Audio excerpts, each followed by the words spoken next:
wonderful opportunity to get to talk to you this morning. I know we were just talking in the pre-brief about how I had met Ailish, who is your co-founder of Esther, but now I get to meet the other co-founder of Esther. So There's two of us. Yes. yeah, it's incredible. And again, I think I'm doing a tour of Northern Ireland at this point. All the great mindshare social enterprise capabilities. I mean, it's mind-boggling and it's amazing, and I want to talk about it, and I want to talk to Yeah. you about all of that as well. So, Esther, Yeah. I mean, that's kind of a biblical name, you It know? is. It is a bit. Let's start there. Where on earth did we get the name Esther? Well, essentially, what we do, if I kind of go for the backbone and the DNA, and then we can kind of talk about the name.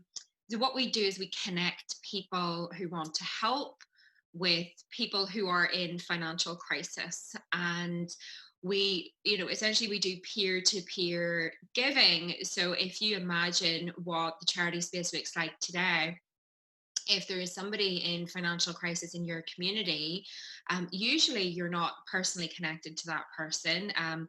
They are normally connected to a charity. So it could be a food bank or a women's shelter, or um, even schools are starting, foundations and nonprofit wings to kind of accommodate families that are in need.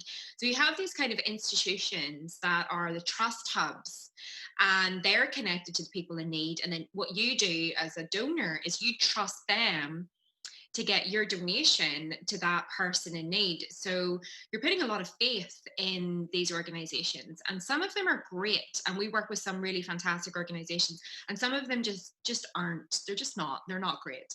And I think we've seen over the years these scandals and news headlines about donations being abused and used for all sorts of things. And what we're seeing in this next generation of really hardcore social impact driven millennials is this need for transparency and this need for trust.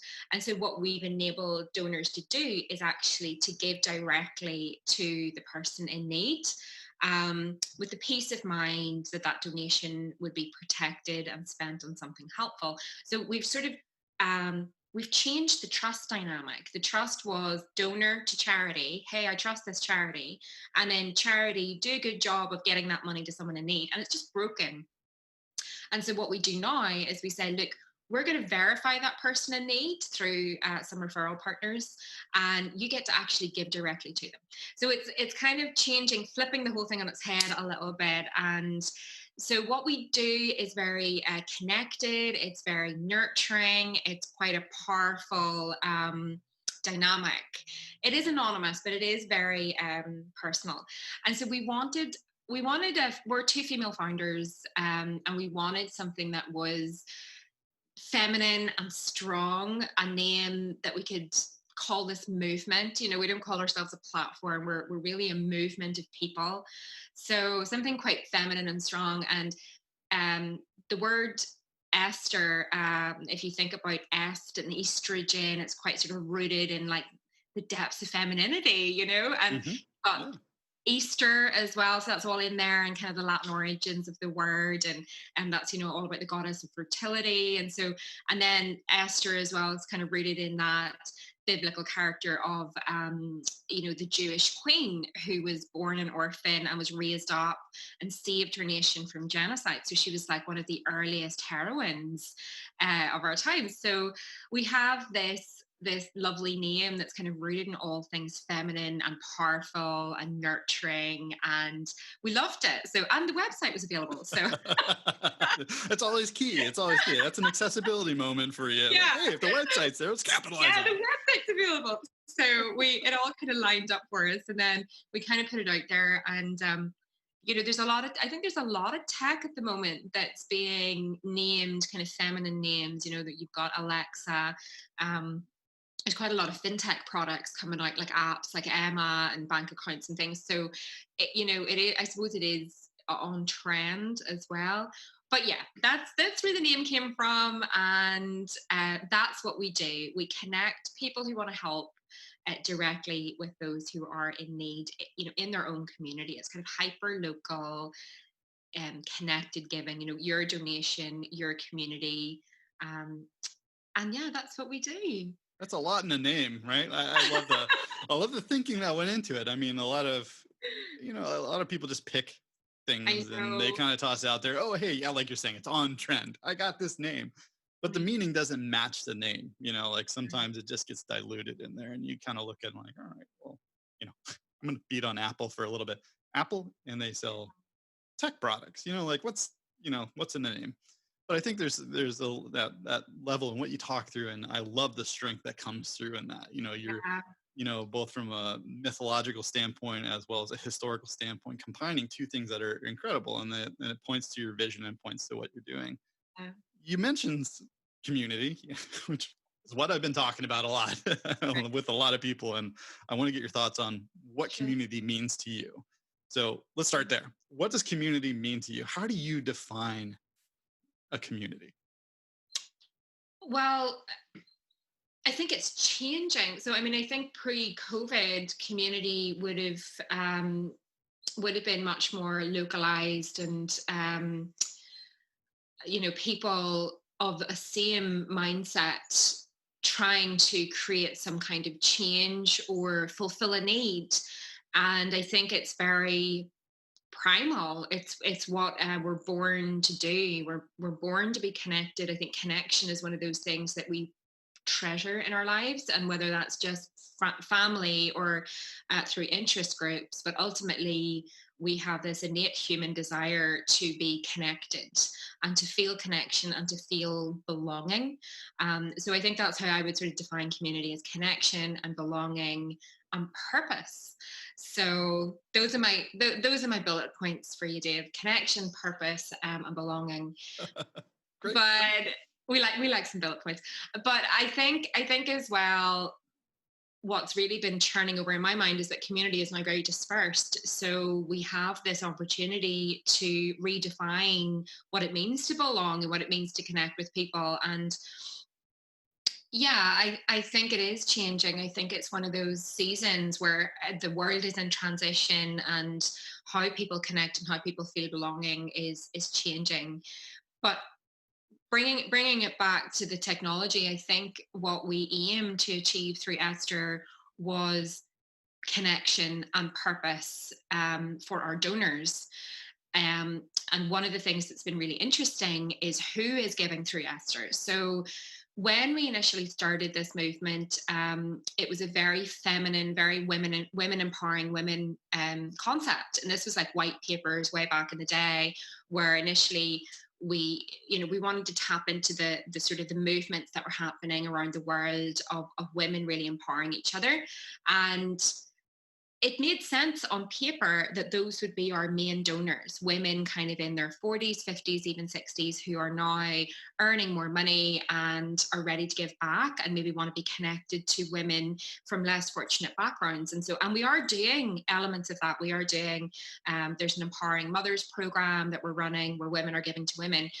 But surprisingly to us, 60% of our donors were actually men in their sort of between 28 and 45. So we found that really interesting. And these were guys that didn't typically give to charity other than sponsoring someone's marathon run, or, giving a fiver over for like a coffee morning or something. So they weren't investing on a monthly basis or had any particular charitable affiliation. And so this was news to us, and we sort of did some research on it. We were chatting to these guys, and we were like, what is it about this movement that has kind of caught you? And a lot of them are from a development background, or coders, or working in tech, or founders, and what they're saying is, I work at a desk 9 to 5, or I'm in the founder world, 12 to 12. Sure, sure. And they aren't connected in such a massive way to their communities, and they're not doctors or physios that are like encountering people on a daily basis that they get a chance to help. And so they had this like void of purpose in their daily life. So they were creating great products, they had great work lives, they had lovely families, and they went on holidays and they had their lives, but they weren't in their they weren't leaving a legacy, and they really had no channels that were open to them to leave a legacy. And they found that Esther, because it was so direct and so transparent and facilitated this kind of relationship. Now it's anonymous, as a donor, you get a profile, you know who the person is, and you get an idea on a monthly basis of how they're getting on. So you get a little report through, and Joanne and her children are um, doing really well this month, and they've been able to hold a birthday party, and your money went towards groceries and some presents.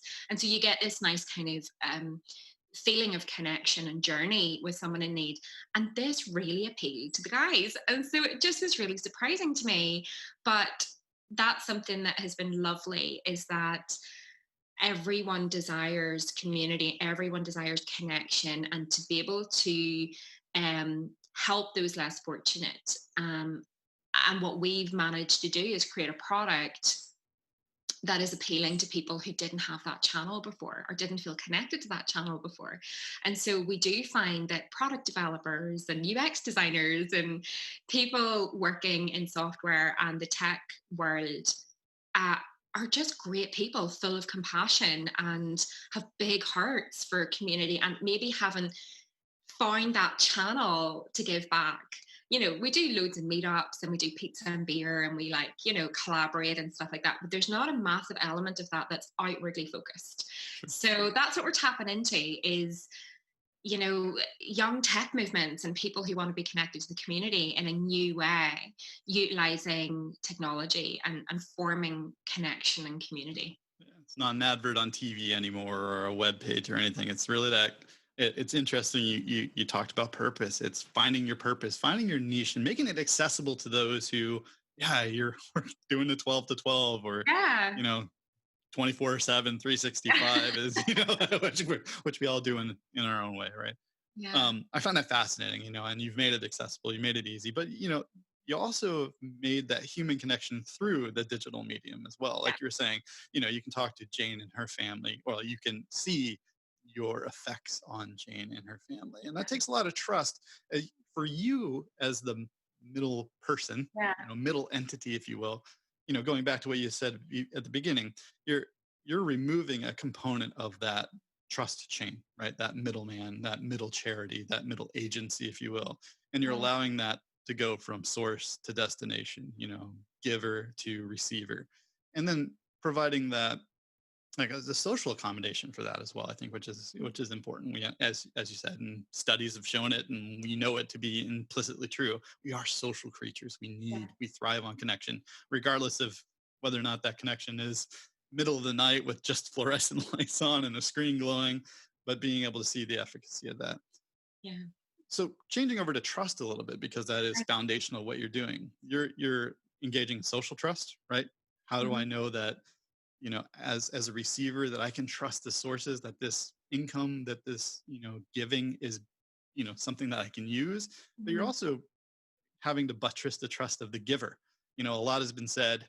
You said the fiver for coffee.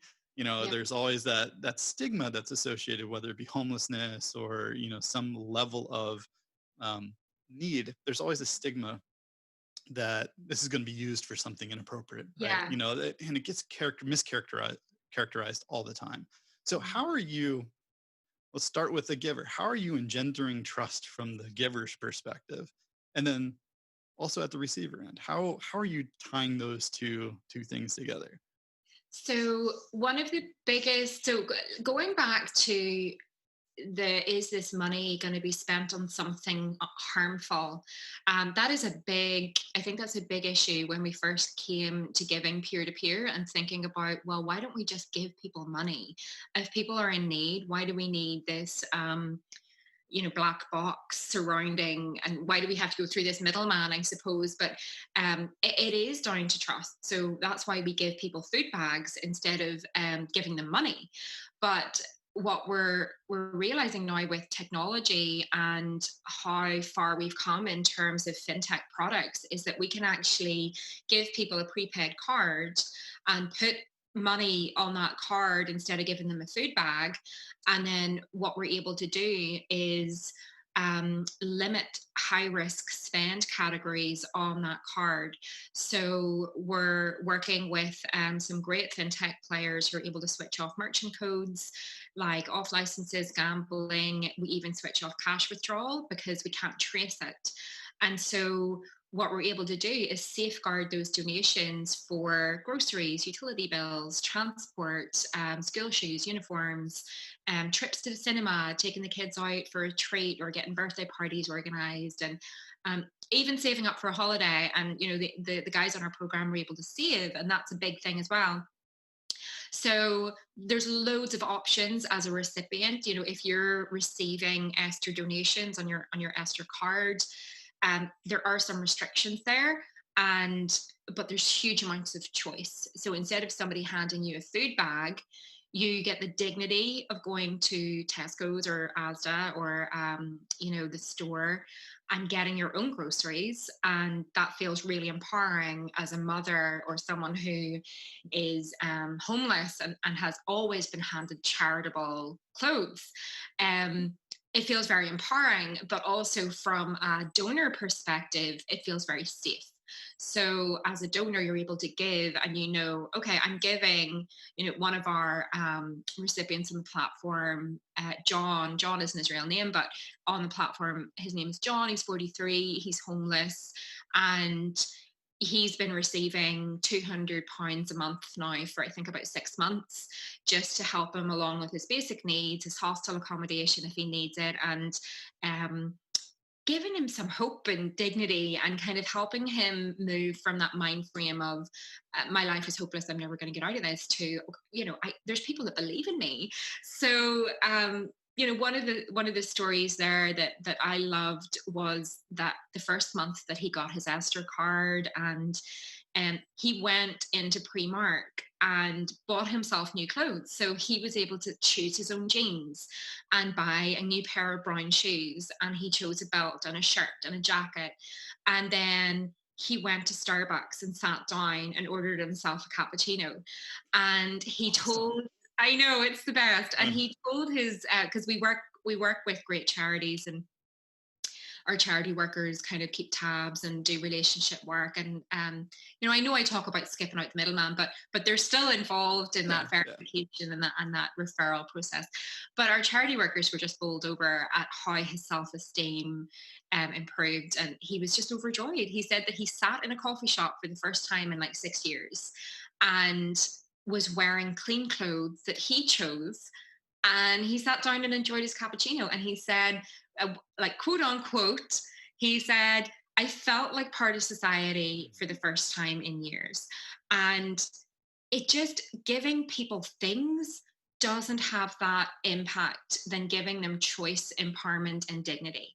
And I think we have to give away just a little bit of trust to these guys.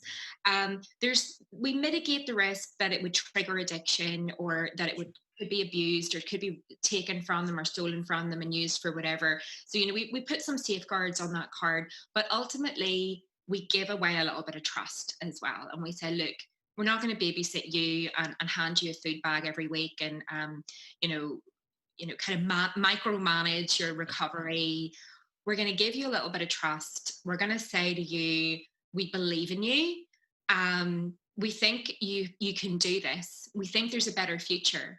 And it's not us as an organization saying that we believe in you. It's 15 people that have never met you, that are donating their hard-earned money Yeah. and putting it in your pocket. And that was something that really blew us away as well, because when we started talking to John and other people on the recipient side, the thing that came through from them is, okay, yeah, I feel amazing having this choice, but I can't believe that people believe in me and are cheerleading me on and are supporting me.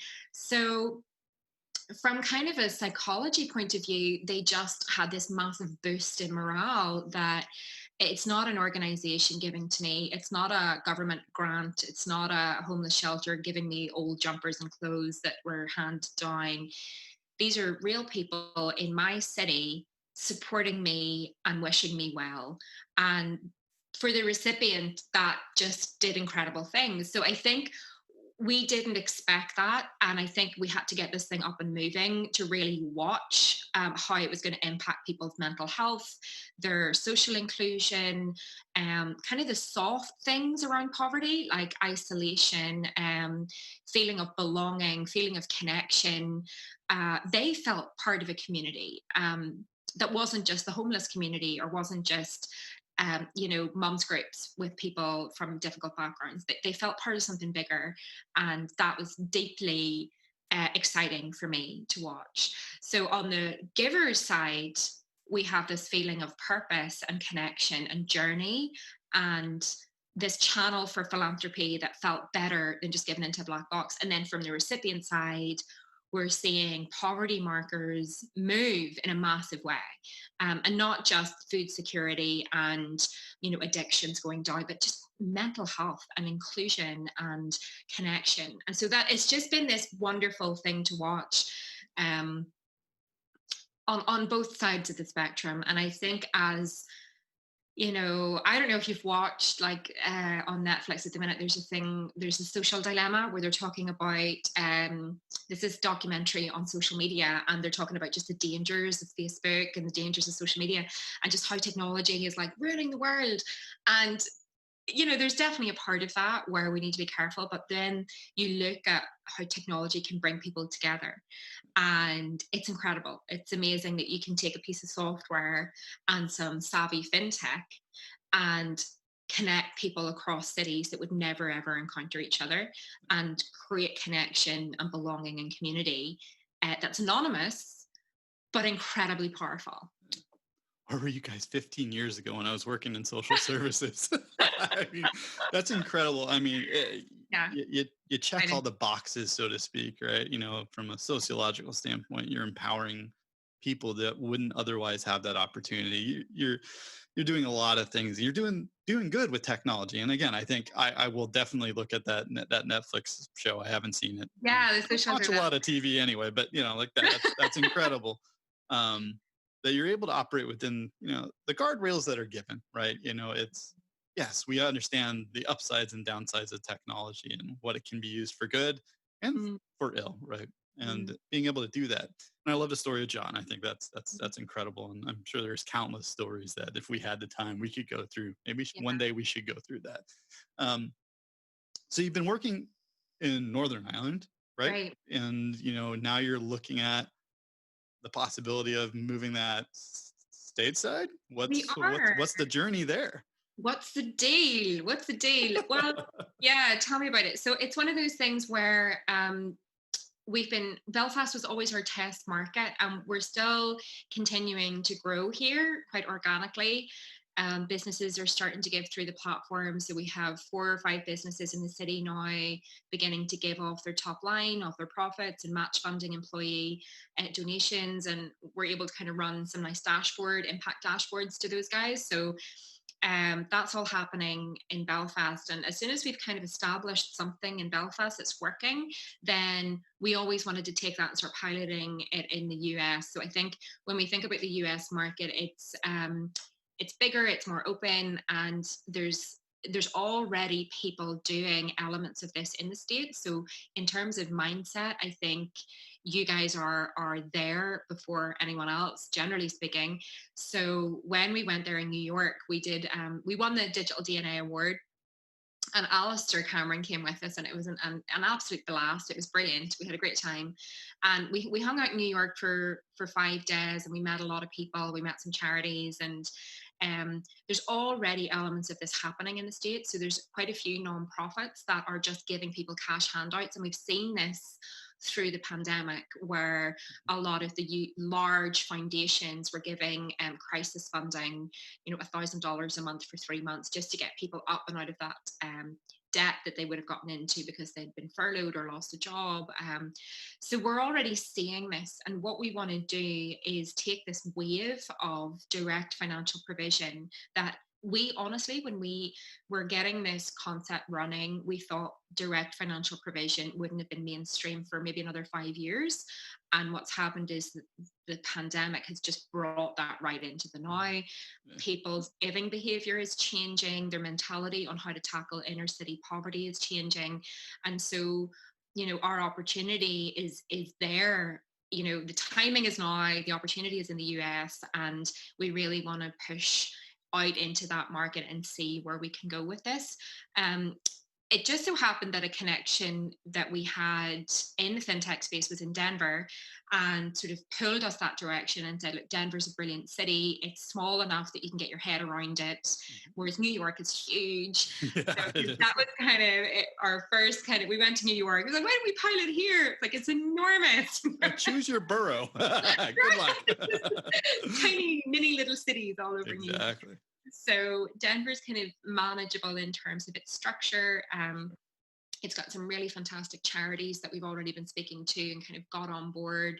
And there's a great tech community. So when you look at Colorado as a whole, you've got some really strong tech footholds there, Mhm. which is really where we pull a lot of our donors from, which Sure. is founders and entrepreneurs and CEOs and things like that. So it just made sense for us to kind of take that smaller ecosystem and really run hard at it. So we've got two programs that we're looking at running in Denver. The first one is a homeless program that we're kind of working on at the moment.